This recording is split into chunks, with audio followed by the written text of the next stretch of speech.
그리고 여기에 가장 영향을 많이 받는 게 한국, 독일, 일본 이런 제조업 베이스로 수출하는 국가들. 그래서 코인 이슈가 한국 정말 위험한 거 요거 잘 버티셔야 된다. 잘 넘어가야 된다. 말씀을 드렸던 겁니다. 자, 이제 그래프를 보면서 오늘 예전에 했던 내용이에요. 사실 이거 정규 방송에도 했었고 멤버십 방송에도 했었고 그래서 다시 한번 갖고 왔습니다. 이거 아마 한 1년에서 2년 정도 됐을 거예요. 코인이 씨가 뭐 이렇게 말했지 그게 아니라 우리가 배웠던 내용들 복습 겸 갖고 왔는데 자 가겠습니다. 굉장히 중요해요 지금. 자 지금 보시면 달러화 지수와 두바이유 가격 추이를 나타낸 그래프입니다. 파란 색깔이 두바이 원유 국제 유가입니다. 그리고 빨간 색깔이 달러가 강세인지 약세인지 인덱스를 나타낸 거예요. 자 우리가 배웠던 거 한번 복습 한번 해볼게요. 달러와 원유는 어떻게 된다 그랬죠? 상관관계가 달러가 세 그럼 원유는 상관관계가 어떻게 되죠? 달러가 세면 원유는 반대죠. 하락이죠. 떨어지죠. 자 반대로 원유 가격이 올랐어. 그럼 달러는 떨어집니다. 왜 그러죠? 원유와 달러가 왜 디커플링이죠? 금도 마찬가지야. 금 가격이 오르면 달러는 떨어져.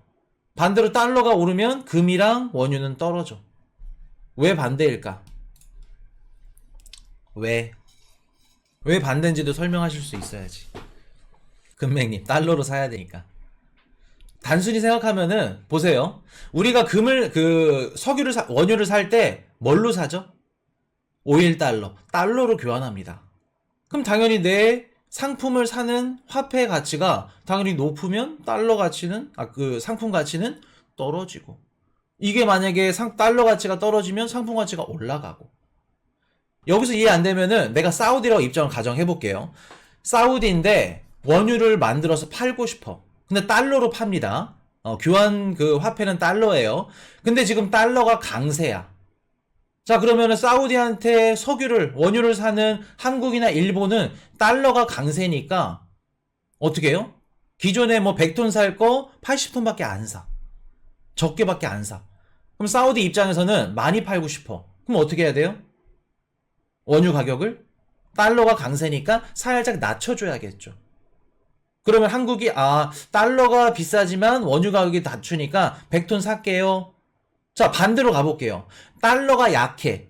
그럼 사우디 입장에서 한국이 달러가 약하니까 막 원유를 사러 와. 100톤, 120톤, 200톤 살게요. 근데 많이 팔았는데 남지가 않아. 그럼 사우디 입장에서 어떻게 돼요? 달러가 낮으니까 원유 가격을 살짝 올립니다. 이해되셨나요? 이게 원유와 달러의 역의 상관관계, 반대된 상관관계. 그래서 이렇게 보시면은 2012년도부터 2013, 14, 15, 16, 17, 18, 19 지금 달러랑 두바이유가 반대로 놀고 있죠. 자, 두바이유 원유 가격이 높으니까 달러는 밑에 있습니다. 자, 반대로 달러가 높으니까 원유 가격 밑에 있죠. 근데 2018년도, 2019년도부터 그래프가 똑같이 움직여요. 똑같이 움직입니다. 원유 가격이 올라가면 달러가 떨어져야 되는 게 맞는데 같이 올라가. 디커플링에서 커플링으로 바뀌었다는 겁니다. 어느 순간부터 2019년도부터. 이거 왜 그런가요? 이유가 뭘까? 두 가지 이유가 있는데 한 가지는 우리 배웠습니다. 한 가지는 안 배웠어요. 자, 안 배운 거부터 한번 말씀을 드려볼게요. 지금 보시면은 유심히 잘 보시면 2019년도부터 이렇게 같이 갔지만은 우리가 정확하게 이렇게 따라간 게 언제부터냐면은 2021년도. 자, 2021년도 3월 달부터 미국 연준은 금리를 올리기 시작합니다. 자, 보세요. 지금 유가가 올라갔어. 국제유가 올라가. 그럼 연준은 뭐를 해야 되죠? 최근에 막 중동전쟁이 일어나가지고 국제유가 올라가니까 시장이 뭐를 걱정해요? 야, 연준 저놈들 11월 2일날 또 금리 인상하겠구나. 국제유가가 상승은 금리 인상을 어떻게 한다? 유발한다. 유가가 올라가면 연준이 금리를 올리겠네? 금리가 올라갑니다. 이해되셨나요? 그럼 금리 인상 시기에는 똑같이 가는 거예요. 국제유가랑 금리랑. 요게 첫 번째 이유. 근데 이거는 정확하지 않을 수 있습니다. 왜? 금리 인상 시기에만 적용이 되는 거니까.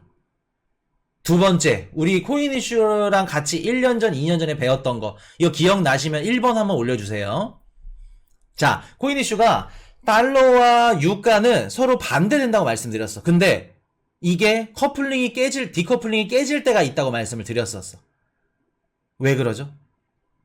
원유를 제일 많이 수입하는 수요자가 기존에는 미국에서 중국으로 바뀌었고, 그리고 원유를 생산하는 수출업자가 미국이 1등이 되면, 미국 1등이 되면 수 있다. 기억나시나요? 자, 기억 안 나시지? 어렵지? 자, 보세요. 2000년대 초반에 미국에서 셰일가스를 통해서 셰일 혁명이 일어납니다. 그동안 중동에서 원유를 수입했던 국가인 미국이 원유를 수출할 수 있게끔 됐죠. 지금 원유 수출국 1등이죠, 미국이. 팔게 됩니다. 수입에서 수출로 팔게 되죠. 자, 그럼 보세요. 미국이 원유를 수입했을 때는 달러를 소모하니까 어떻게 돼요? 달러와 원유 가격이 정반대로 움직입니다. 근데 미국이 수출국 1위가 됐어. 그러면 소비국도 지금 중국이 많이 소비를 해주고 있고, 그럼 미국이 원유를 수출할 때 뭐를 받죠? 제리님은 아시네. 미국이 원유를 수출할 때 뭐를 받나요? 달러를 받습니다. 미국이 만들고 미국이 팔기 때문에 달러가 지금 강세로 나오고 있는 겁니다. 원유를 제일 많이 소비해주는 국가가 바뀌어버렸죠. 중국에서 미국, 미국에서 중국 바뀌어버렸죠. 그리고 미국은 수출을 하고 있고, 미국이 전 세계 수출 1등, 원유를 제일 많이 수출한다고 하면은 그 수출할 때 시장에 있는 달러들을 회수하기 때문에 당연히 달러가 강세로 같이 도는 겁니다. 우리 이거 배웠었어. 왜 제리님은 기억하시는데 왜 모를까? 코인 이슈가 달러랑 원유랑 같이 도는데 왜 그럴까요? 그때 똑같이 질문 드렸었는데. 미국이 수출하니까 만들어서. 이제 좀 이해되시나요? 왜 지금 원유랑 두바이유랑 같이 이렇게 움직이는지? 지금 뭐 미국이 천연가스부터 시작해서 원유나 뒤집어지게 팔고 있죠.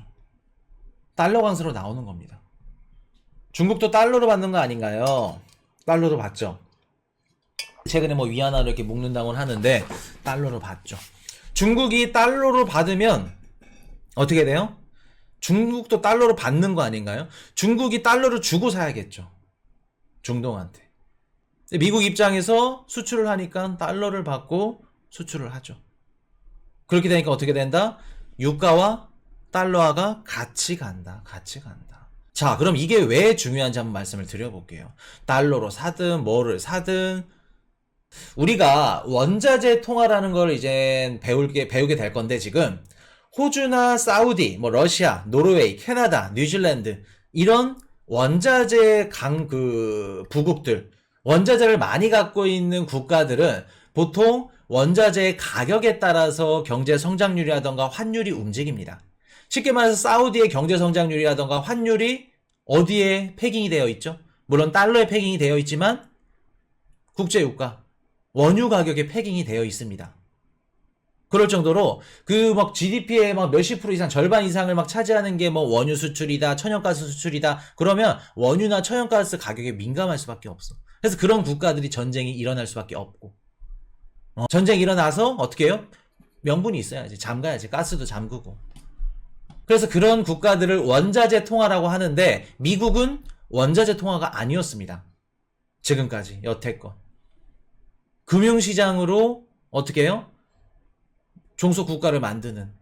근데 그 금융시장까지 갖췄는데 이번에 원유 수출부터 LNG, 이번에 러우 전쟁 딱 터지고 나서 유럽 마켓들 얘네들이 다 가져갔죠. 미국이 10년에서 20년짜리 장기 계약 다 체결했습니다.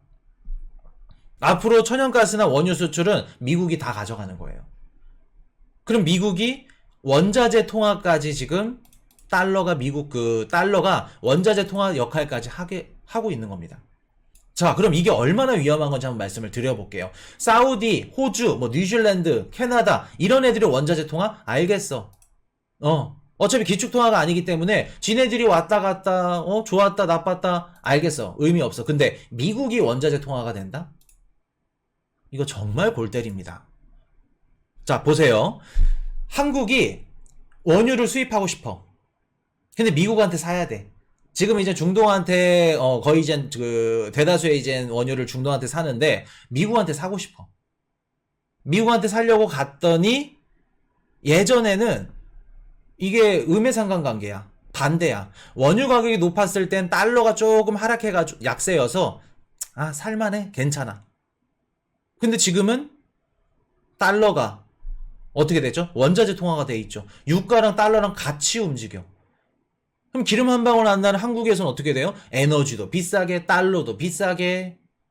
독일도 마찬가지야. 일본도 마찬가지야. 제조업이 흥하고 제조업 베이스 기반으로 수출을 하는 이런 국가들은 죽어난다는 겁니다.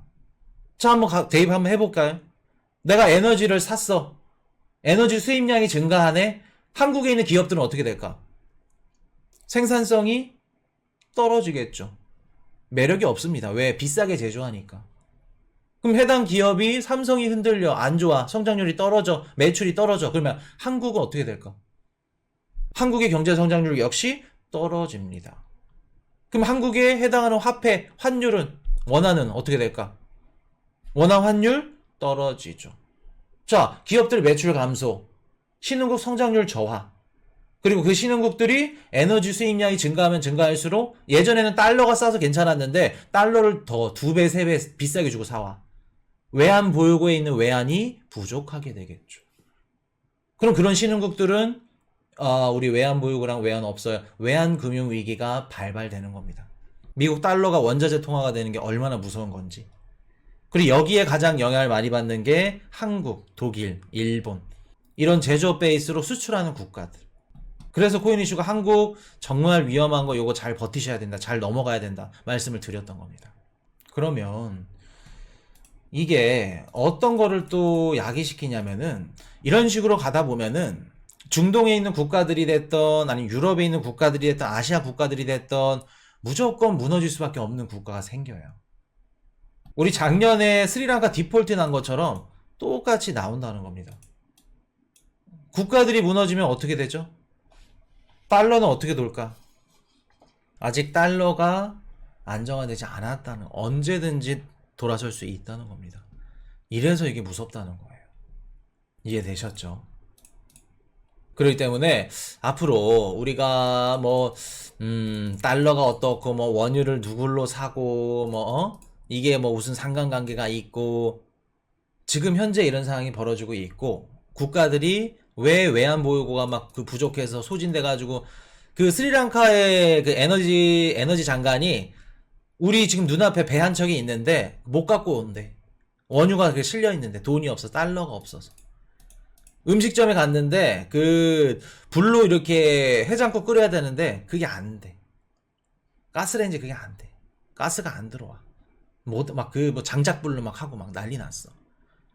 그런 상황이라는 겁니다. 그리고 무너지는 국가들 진짜 많아질 거예요. 이해되셨죠? 이게 얼마나 무서운 건지. 유가와 달러의 상관관계. Hey, I got a confession. Been losing all momentum. Just because it's easy, that don't make it better.